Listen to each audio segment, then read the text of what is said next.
বাংলাদেশের রাজনীতিতে বড় একটা চমক দেখালো সাবেক বিএনপি নেত্রী রুমিন ফারহানা। উনি একা নিজে লড়ে কি করতে পারেন উনি কিন্তু সেটা দেখাই দিলেন বাংলাদেশের মানুষকে, বিশেষ করে বিএনপিকে।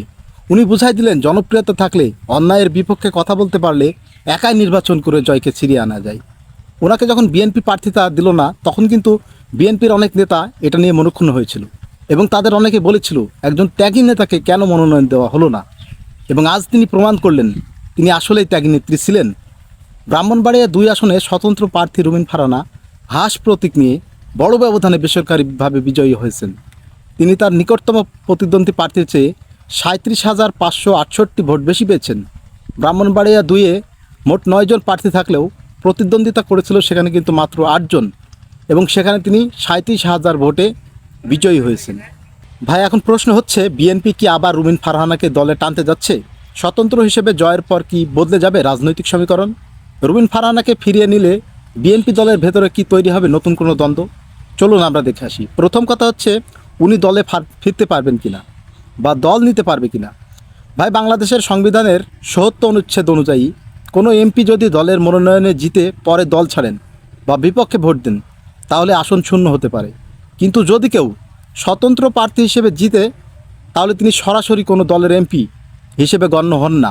তাই স্বতন্ত্র হিসেবে জেতার পর তিনি চাইলে পরে অন্য কোনো দলে যোগ দিতে পারেন।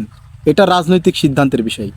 আইনি বাধা সাধারণত থাকে না যদি বিশেষ শর্ত না থাকে। তাহলে বিএনপিকে আবার নিতে পারবে? প্রশ্নের উত্তর হচ্ছে হ্যাঁ, পারবে, যদি দল চাই, তিনি নিজেও রাজি থাকেন এবং দলীয় সব কিছু সংস্করণ যদি ঠিক থাকে। ভাই, তাছাড়া এটা পুরোপুরি রাজনৈতিক সমঝোতা, কৌশলের ব্যাপার। অনেক সময় দেখা যায় স্বতন্ত্র জেতার পর আবার মূল দলে ফিরে যায়। এখানে রাজনীতির আসল খেলা ভাই। এখন আসি, তাকে যদি দলে নেয় তাহলে বিএনপিতে কি দ্বন্দ্ব বাঁধবে বা দ্বন্দ্ব বাঁধতে পারে?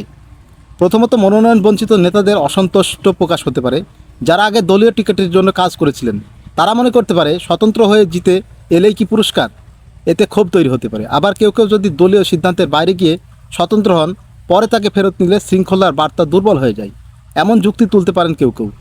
আবার বড় দলে ছোট ছোট গ্রুপ থাকে, কেউ কেউ তাকে সমর্থন করবে, আবার কেউ বিরোধিতা করবে। এটা থেকে ভেতরে ভেতরে ঠান্ডা লড়াই শুরু হতে পারে। তবে সবশেষে আমরা তাকিয়ে আছি, দেখি রাজনীতিতে কি ঘটে। আমরা বাংলাদেশের মানুষ দেখতে চাই তারা আসলে কি করে। ঠিক কিনা ভাই? আপনার মতামতটা আপনি কমেন্টে জানিয়ে যেতে পারেন। আসসালামু আলাইকুম সবাইকে, ভালো থাকবেন। বাংলাদেশের রাজনীতিতে বড় একটা চমক দেখালো সাবেক বিএনপি নেত্রী রুমিন ফারহানা। উনি একা নিজে লড়ে কি করতে পারেন উনি কিন্তু সেটা দেখাই দিলেন বাংলাদেশের মানুষকে, বিশেষ করে বিএনপিকে। উনি বুঝাই দিলেন জনপ্রিয়তা থাকলে, অন্যায়ের বিপক্ষে কথা বলতে পারলে একাই নির্বাচন করে জয়কে ছিনিয়ে আনা যায়। ওনাকে যখন বিএনপি প্রার্থিতা দিল না, তখন কিন্তু বিএনপির অনেক নেতা এটা নিয়ে মনক্ষুণ্ণ হয়েছিল।